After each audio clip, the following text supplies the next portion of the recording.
Nahambhadi dhrityutsaha samanvitaha siddhya siddhayor nirvikara karta sattvika uchyate.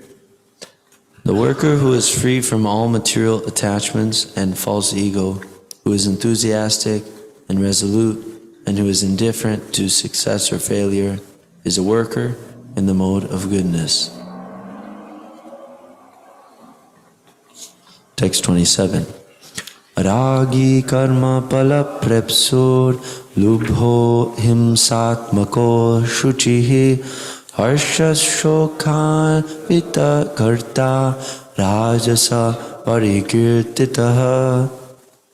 But that worker who is attached to the fruits of his labor and who passionately wants to enjoy them, who is greedy, envious, and impure, and moved by happiness and distress, is a worker in the mode of passion. Text 28.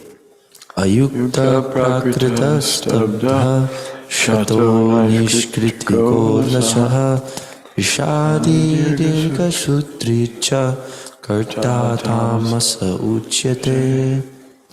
And that worker who is always engaged in work against the injunction of the scripture, who is materialistic, obstinate, cheating, and expert in insulting others, who is lazy, always morose and procrastinating, is a worker in the mode of ignorance.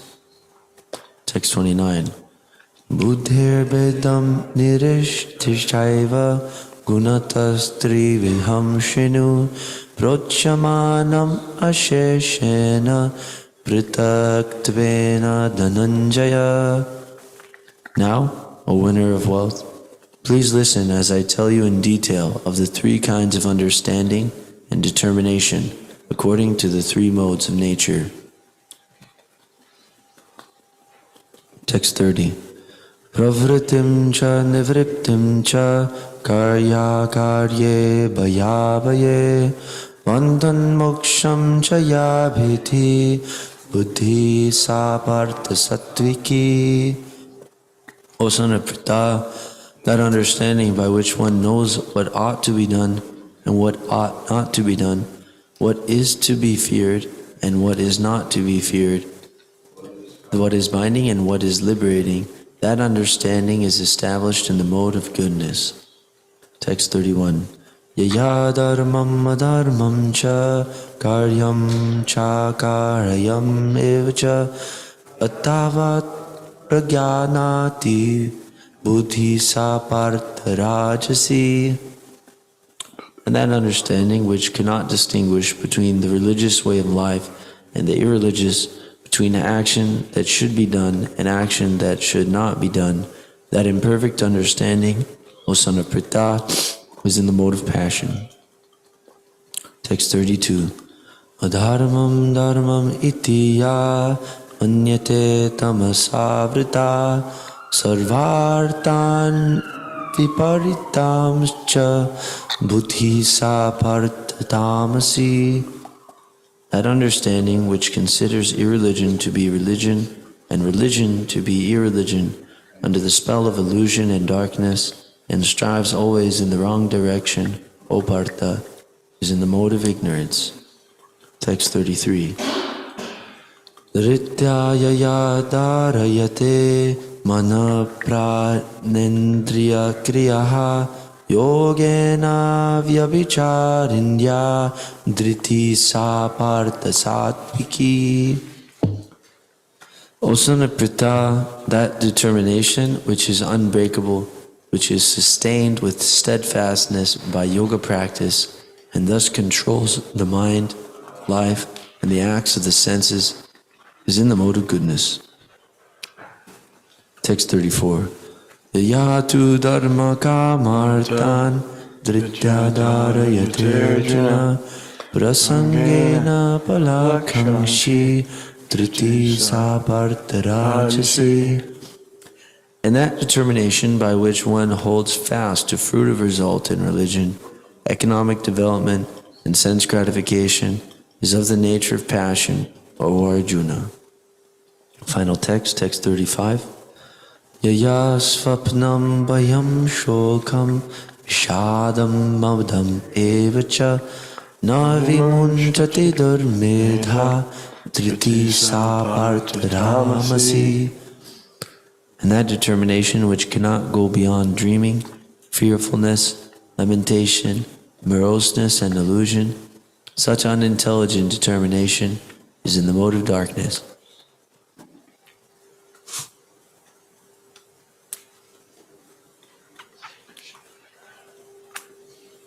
So let us return back to text 25.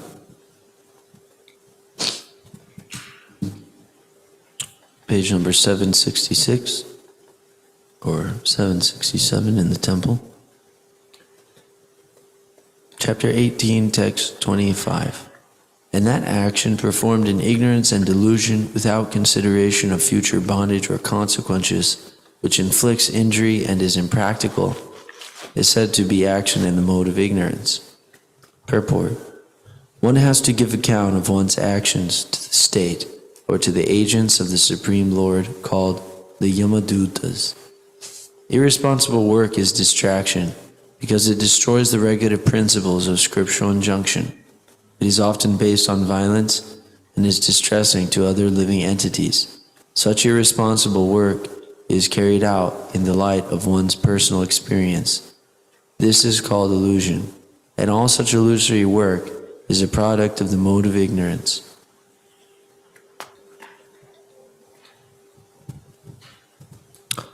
Text 26. The worker who is free from all material attachments and false ego, who is enthusiastic and resolute, and who is indifferent to success or failure, is a worker in the mode of goodness. Purport. A person in Krishna consciousness is always transcendental to the material modes of nature. He has no expectations for the result of the work entrusted to him, because he is above false ego and pride. Still, he is always enthusiastic till the completion of such work. He does not worry about the distress undertaken. He is always enthusiastic. He does not care for success or failure. He is equal both in distress or happiness. Such a worker is situated in the mode of goodness.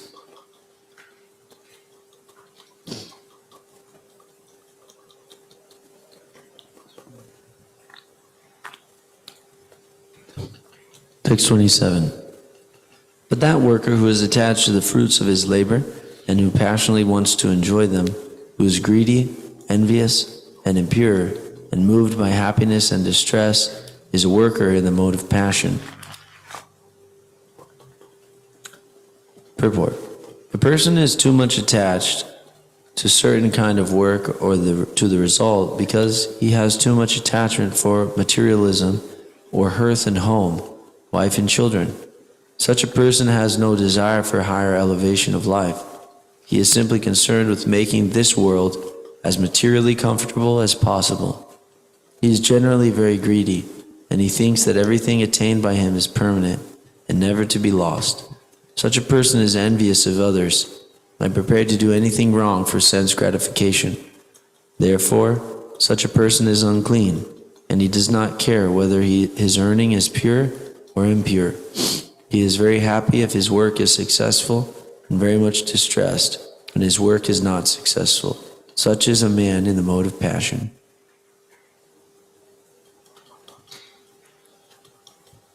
Text 28. And that worker who is always engaged in work against the injunction of the scripture, who is materialistic, obstinate, cheating, and expert in insulting others, who is lazy, always morose and procrastinating, is a worker in the mode of ignorance. Purport. In the scriptural injunctions we find what sort of work should be performed and what sort of work should not be performed. Those who do not care for those injunctions engage in work not to be done, and such persons are generally materialistic. They work according to the modes of nature, not according to the injunctions of the scripture. Such workers are not very gentle, and generally they are always cunning and expert in insulting others. They are very lazy, even though they have some duty. They do not do it properly, and they put it aside to be done later on. Therefore they appear to be morose. They procrastinate anything which can be done in an hour. They drag on for years. Such workers are situated in the mode of ignorance. That's great. That's a great description. It's so apt. We can see that in our own lives. Something could be done in an hour, and we put it off for years. That's the mode of ignorance. So we should try to overcome that.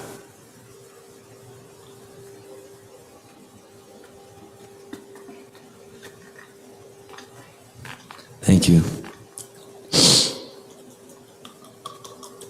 So, I had a few thoughts on some of these verses that,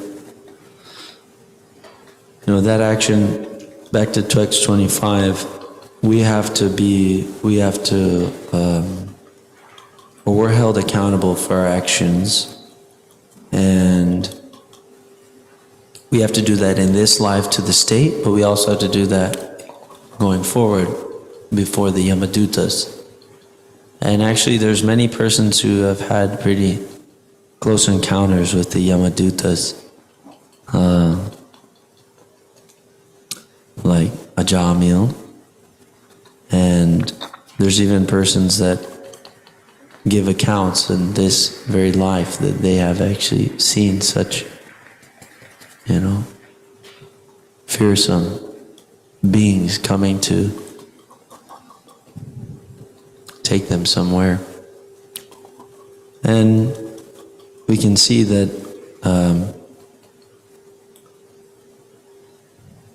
usually this type of work that we do, which is in the mode of ignorance, it's harmful to others and to ourselves.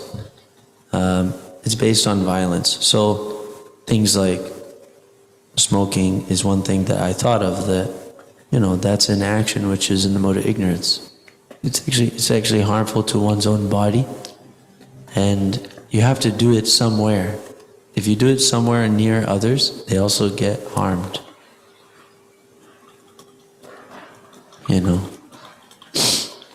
Of course, we have different solutions to that. We smoke in the car or smoke in the nature or something, But actually, it's harmful for us. So it's based on violence to the body. And we actually torment the Lord within as well. Torment ourselves, and we perform acts which are displeasing to the Lord. And therefore, we also cause Him the pangs of separation from our service. So, this action is it's ignorant. So then text 26, I like how Prabhupada points out that still, even though he's free from the material attachments and false ego, he's above, he has no expectations for the result of the work entrusted to him, because he is above false ego and pride.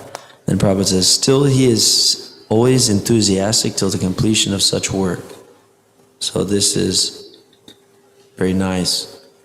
And this, we can see that this mode of goodness, this will trump the ignorance, which Maharaj was talking about, that we should get over this ignorance and not procrastinate what needs to be done. We can do it in 1 hour, but still we let it go on and on for years. So if we're enthusiastic to complete such work, we're not attached to the result, but we're enthusiastic to complete it, then that's how we can overcome this this procrastination. And we can see that the devotees, they're enthusiastic, even though they're detached from the result, still they have great gusto. So some may say, well, you guys are just passionate. You Krishnas, do you just want money? Say like that, something like that. But no, we're enthusiastic to spread the Sankirtan movement and share the glories of Krishna with everyone we meet. And part of that is to receive some remuneration, or some, not remuneration, but some reciprocation, so we can go on printing. So the devotee is enthusiastic to empty his book bag or empty the book garage, but he's not attached to the recognition that he'll get for his own body, rather just to share this knowledge with the persons who are wanting it so badly and suffering for lack of it. So those were some thoughts. Then text 27.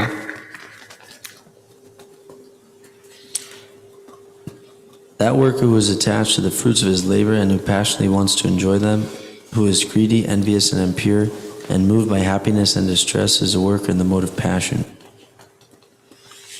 So this word envious, it's always coming around. I think about it quite a bit, this word envious. Prabhupada points out, he says that this person, he is generally very greedy, and he thinks that anything attained by him is permanent and never to be lost. Such a person is envious of others and prepared to do anything wrong for sense gratification. So,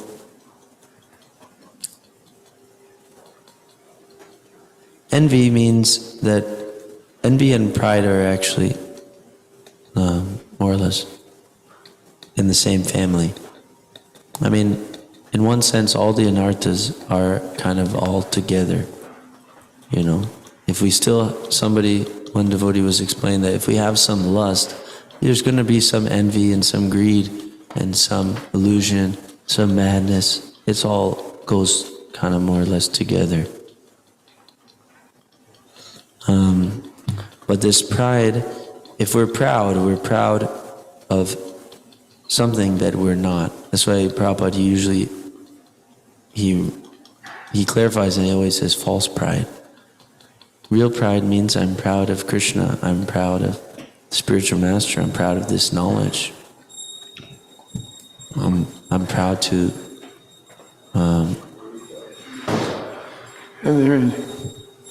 envy means one doesn't want anyone else to be happier. He's envious of their happiness or anything, whatever they have, that's making them happy. He doesn't want others to be happy.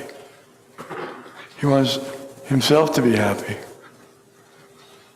And if someone's happier than him or has more wealth than him or more attention, in the case of the yogi and Ambarish Maharaj, the yogi was upset that the king was getting more appreciation by others than himself. I'm a yogi, he's married, he's a householder, he's a rich man. How can he be getting more? This is ridiculous. Cut him down. So envy it's a burning thing. They say burns like envy. You just can't live. Like Duryodhana, he's the epitome of envy. When Yudhishthira succeeded in turning the Khandava force, his part of half of the capital, supposedly, of the kingdom, it just became so divine because of his divine character and his attachment to Krishna. And the whole world recognized Yudhishthira Maharaj. Everyone recognized. Yudhishthira didn't have even the slightest envy of Duryodhana. But Duryodhana just told his father, I can't live. Seeing their happiness, seeing their prosperity, I can't live. I'll give up my life if we don't do something to get. So Duryodhana, his father, was not real pleased, but he would do anything for his son. And his son was so envious, he couldn't say, I can't live with their success. So he'd do anything to kill him. Anything unfair, didn't matter. Exactly fitting him. There's a saying, or it was told, Duryodhana was asked to go out into his kingdom and find one good person. He came back, I can't find any. And then he asked Yudhishthira, can you find one bad person? He couldn't find any. So that's the difference. Yudhishthira can't find any bad people. He sees the good in everyone. And Duryodhana sees the bad in everyone. He's like the fly who looks for the sores. There may be 100 good qualities. He'll overlook them all, go for the bad quality. That's our envy. We can't stand anybody to be ahead of us in anything. I remember one time I was in a bad mood and I heard the birds singing. I said, stop that singing. Oh, they're so happy. I said, well, what are you happy about? That's envy. I'm not happy, I don't want him to be happy. Even birds, even if they're trying to cheer me up, or even if it sounds good, or even if someone's my friend, I was talking to, I'm going to show you about this some years ago. It's envy. I had some realizations. I said, I even feel envy for people who are my best friends, my most dear. They're doing everything for me. And I'm still envious of them. He said, yeah, that's envy. Shakespeare talks a lot about it. I'm not familiar so much with Shakespeare. You can ask me when Shari sometime. So it's even seen by those who are very intelligent. They can see the detriment of envy. It tears a person apart. Takes away all the good qualities. That envy, that's what brings us to the material world. And that's the difference, because in Vaikuntha, everyone appreciates everyone else's service. And in the material world, it's hard to appreciate others' service. We want the appreciation all for ourselves. Thank you.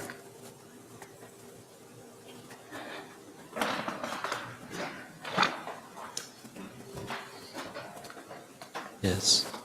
It's interesting because we're also never satisfied when we get the appreciation. Like, somebody may appreciate us all of a sudden, and you're just like, whatever. You know? Like, all the time we're waiting for some. We don't want them to have any appreciation. And then they may actually appreciate us, and we're actually envious of them for that. That they actually appreciated us. And actually we can see, like, the other day, devotees are very kind, so they encourage each other in their services. And devotees, they see the good qualities in others, like the honeybee, and he doesn't mind going to millions of flowers, just collecting a small portion of pollen. So sometimes they may find some good quality,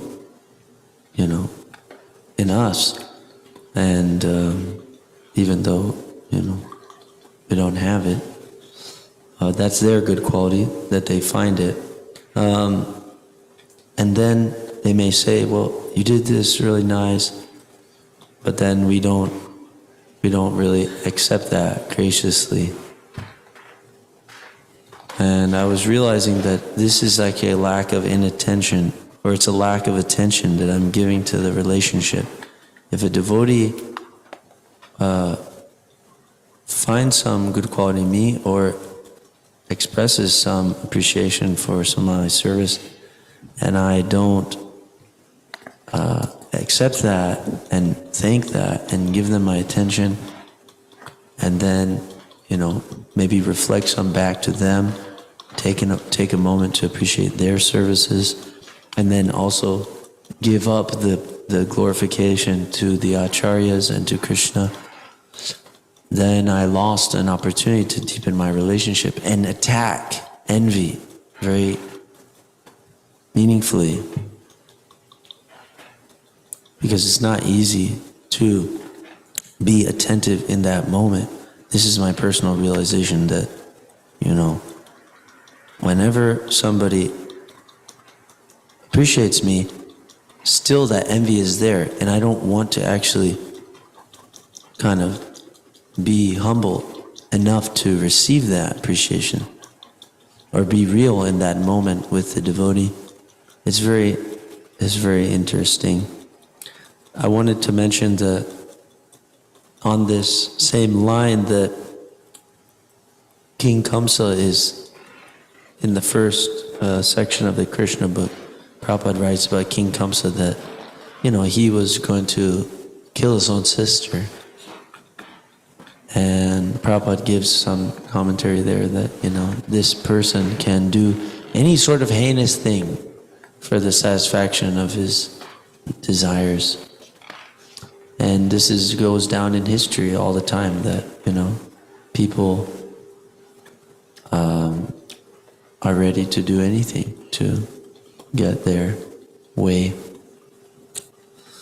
There's also this statement that I think Chanakya Pandit says that an envious man is worse than a snake, something like that.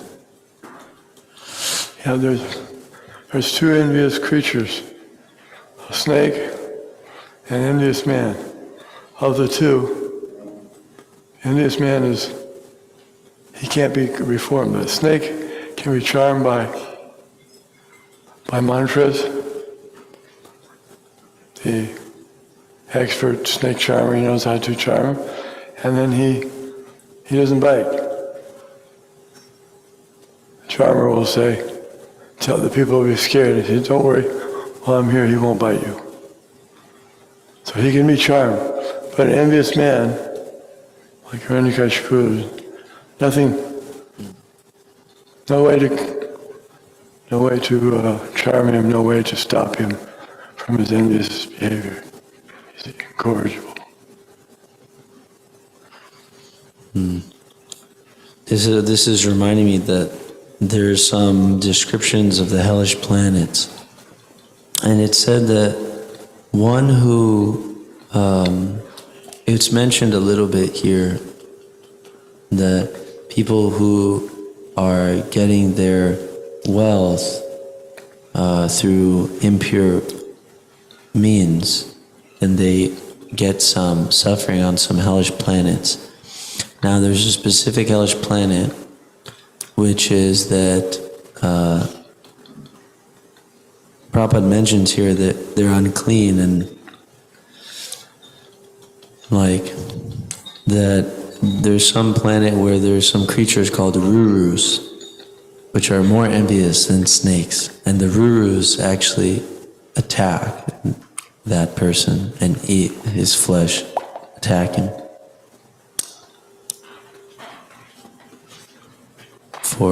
Because he was not respectful in his way to earn his livelihood like that. There's some details there, but these creatures, rurus, they're very envious beings in, the hellish worlds, and they attack some person who doesn't respect others. So, text 28 mentions that, and that worker who is always engaged in work against the injunction of the scripture, who is materialistic, obstinate, cheating, an expert in insulting others, who is lazy, always morose, and procrastinating, is a worker in the mode of ignorance. So, yes, we talked about that.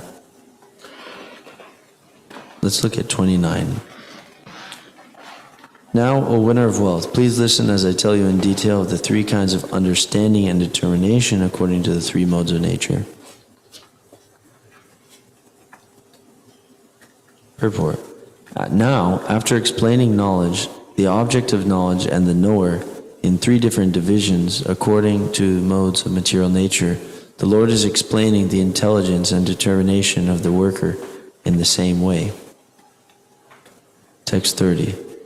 O son of Pritha, that understanding by which one knows what ought to be done and what ought not to be done, what is to be done, what is to be feared and what is not to be feared, what is binding and what is liberating, that understanding is established in the mode of goodness. Purport.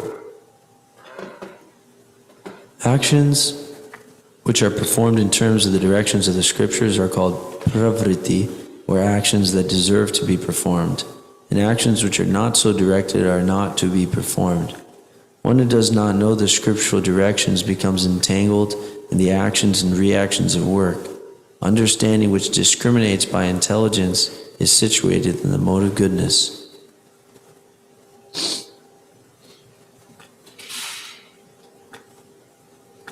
Text 31. It's nice to have that type of faith that before we say we think something is good or we like something, we say, well, what does the scripture say about it? If the scripture says it's something good, then I'm in favor of it. So he submits to scripture because he knows scriptures are coming from God. And he has implicit faith in God. In present day, less and less people have faith in God. They don't even consider whether the scriptures are in favor of it or not in favor of it. Just whatever they like or whatever the group likes. But it's so nice to just have faith in the scripture. But then you have to be completely convinced of the scripture. So the Vedas are so convincing. It's very difficult not to have faith in the Vedas as far as what is right. Look at the quality of the people. Quality of a person like Shukadev and Vyasadeva, and Yudhishthira and Narad Muni, and Krishna, and all these personalities. You see, they have such wonderful qualities. They're speaking and following the scriptures exactly to the letter. So we want to follow in their footsteps. They have so much faith in the scriptures. Shastra Chakshusha, seeing through the eyes of the scripture. Materialistic person sees through the eyes of his emotions or the modes of nature. He sees through ignorance. He sees through passion. He sees through goodness. But a person on the transcendental level, he sees through the scripture. The scripture is in favor of something. Scripture says, don't eat anything that's not first offered for Krishna. So if someone offers him something that might seem to taste good, but if it's not offered to Krishna, he won't eat it. He immediately loses his taste and no.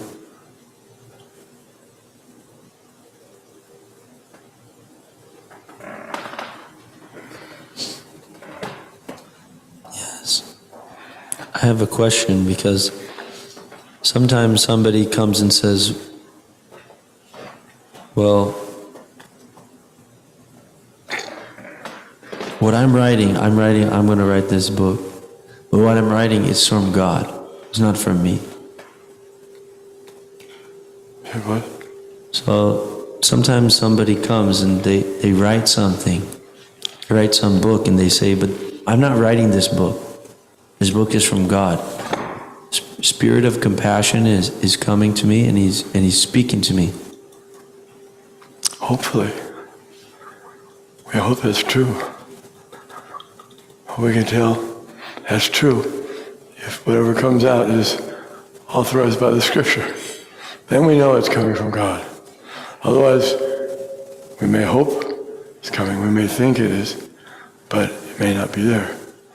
And how do you know that, if it's there or not? Mahajano yenigata sapanta. You have to find out from the saintly persons. They'll tell you what the scriptures mean. What's in the scripture and what the scriptures mean. Otherwise, it's like a lawyer. Why do you, if you have a big legal dispute, you get a lawyer because you yourself, even if you study the law books, you don't know exactly what they mean. Under all the circumstances, there's a lot of considerations that you're not experiencing. So you bring in a lawyer. Similarly, if you want to know what's right, what's wrong, and how to behave in certain circumstances, then you find a devotee of the Lord and he'll tell you how the scriptures would guide you in this circumstance. They always will guide you, but how to ascertain that, determine that, takes an expert person like an expert lawyer.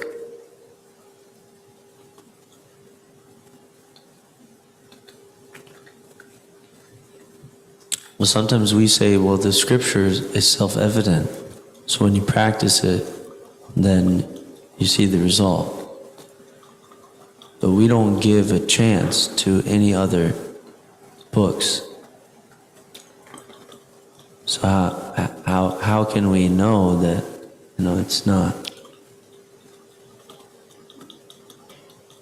When the sun rises, you don't need to have any competitions, have any contests to see who's the sun. Bring in a little light. Those little bugs that have lights. Fireflies have a competition. No competition, sun. Who can compare to the sun? So this Bhagavatam is as brilliant as the sun, and it has arisen just after the departure of Lord Krishna for his own abode. Persons who are in darkness can find light from this Purana.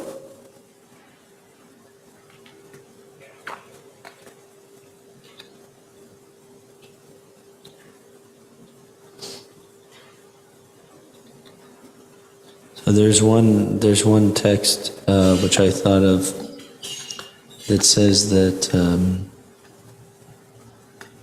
Sashtravidhim utsrajya kamakarta, something of like that. It says that one who gives up the scriptural injunctions, disregards them, acting according to his own whims, na sukham na param gatim. He won't get happiness or the supreme destination. So this is very interesting because actually there's so many little things which Prabhupada sometimes he would allude to. If I told you everything, you would faint. And sometimes, our dear Ananda Prabhu would remind us like that there's so many details. And actually one time I was listening to one lecture from His Grace Radheshyam Prabhu, and I heard that in Mahabharat, Bhishma Dev gives some different things, details. And I had never heard them, but he was mentioning things which reduce the lifespan. And if we act contrary to the injunctions of the scriptures, basically reduce our lifespan. That's the result. So there's so many. What was that, Prabhu? That's also in Bhagavatam? Oh, that's in Bhagavatam. So then, this is very interesting that there's so many details I had never even heard of. He only mentioned like a little handful of like different behaviors. And so it's interesting to know that there's so many details, but the essence or the most essential points we understand from Srila Prabhupada. what he emphasized for us. So many things are there that's very nice, and we can't be envious of them and, basically say that they're not important, but we focus on first things first, But let us chant our rounds. Let us follow the 4 regs. And then details come from that. So thank you, devotees, for tolerating me.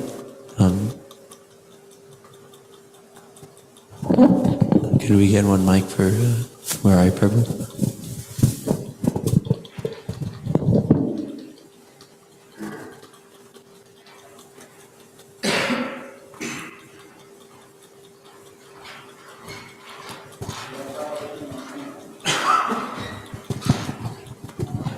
Oh, Hare Krishna, thank you very much for your lecture.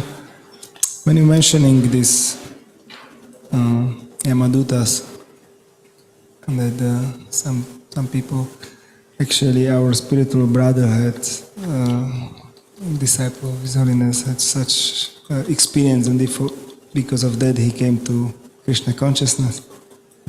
Yeah, he was like older man, Magadhari Prabhu, and he was a drunkard. He was working in some theaters, some helping works, but he was drunkard, and he just drank himself like too much, and the Yamadutas just attacking him, and he wanted to escape them, and then somehow or other he came back in life, and he find Prabhupada books. I don't know if he had at home or somewhere, and he became devotee. And he already left his body, but he has this experience that actually this happened. He was able to see them. But this was just such a comment. But I have also questions that like we hear here from this description of this how we are acting in different modes, and we used to think that it should be like that, like okay, so now I'm in mode of goodness, or now I'm in mode of ignorance. We used to have the tendency just to specify it. Okay, now I know I'm acting like in ignorance. I'm lazy. We just say to ourselves, I'm just lazy. I doesn't want to do. But is that kind of thinking okay? And if it is not okay, so what we can do, or how we shall go like beyond all this mode of nature, and how we can, achieve this state. Because now you are in ignorance, so what can you do? So these are my questions. Do you get it?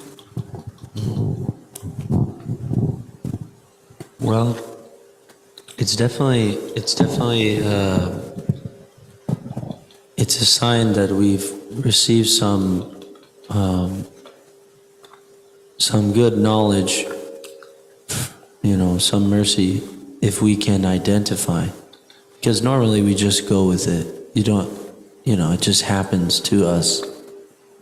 Like, somebody just with no knowledge is just swept away by the waves of material nature. It's not that they know that it's happened, but if we heard, then we can recognize it, and so that's good. I think that's a good. We see actually when I'm taking a rest, and actually I have something I have to do, then I see, I don't want to do it at all. I'm covered with sleepiness, morose, or whatever it is. This is not good. So then, what is the only solution I understand is that we have to bring in Krishna. We have to do something transcendental, which will help us get out of that. So then that's when the other solution comes from what we've heard. I better chant, I better pray to Guru right now, or else I'm done. I won't be able to do my duty, because I feel that ignorance. I better pray to Krishna to help me.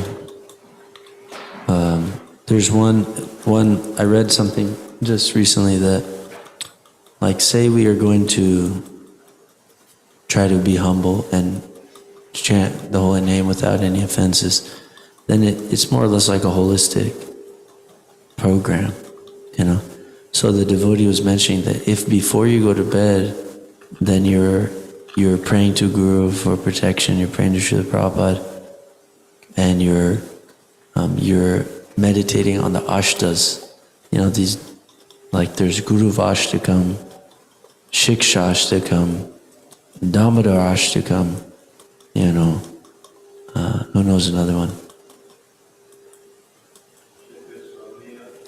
Sadgoswami Ashtakam, Madhur Ashtakam. There's so many different prayers, which are all in 8 stanzas. So the devotee was just mentioning, you can just grab from that group of prayers and you just think about that before you take rest. And that's going to affect your consciousness so much. When you wake up, you'll have already been kind of set yourself up for taking shelter of the holy name. So that's what the devotee was saying. So that's the only way we can actually go above the modes of nature.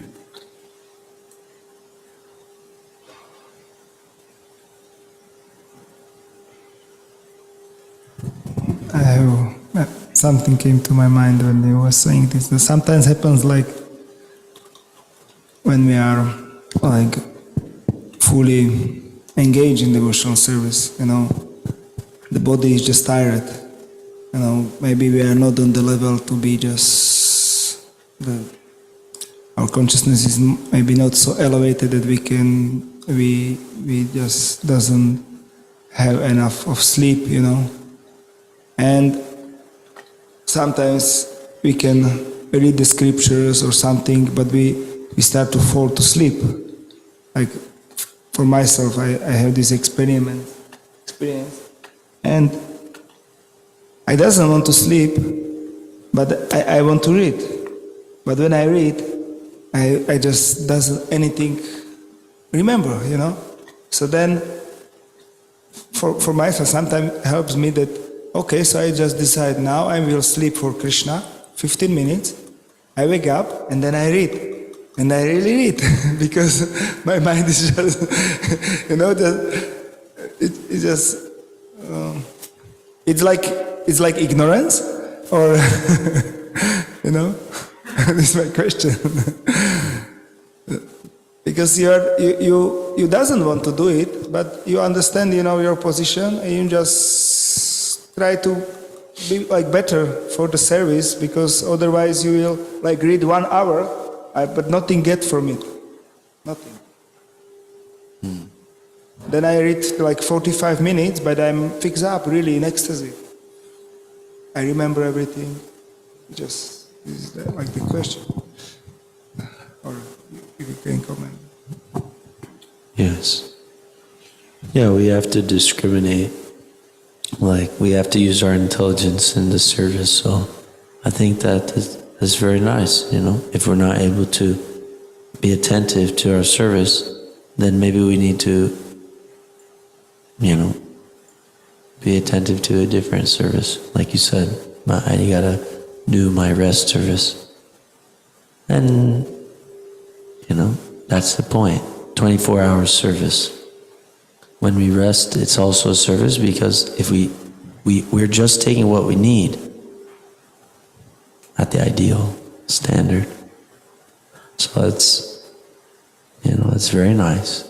If a devotee can take a break from the task at hand and get a proper rest and immediately come back with full attention and enthusiasm, that's very great quality. think that's good. So, well, maybe we better wrap up. Thank you, devotees, for tolerating me, and thank you very much, Maharaj, for all your wonderful comments.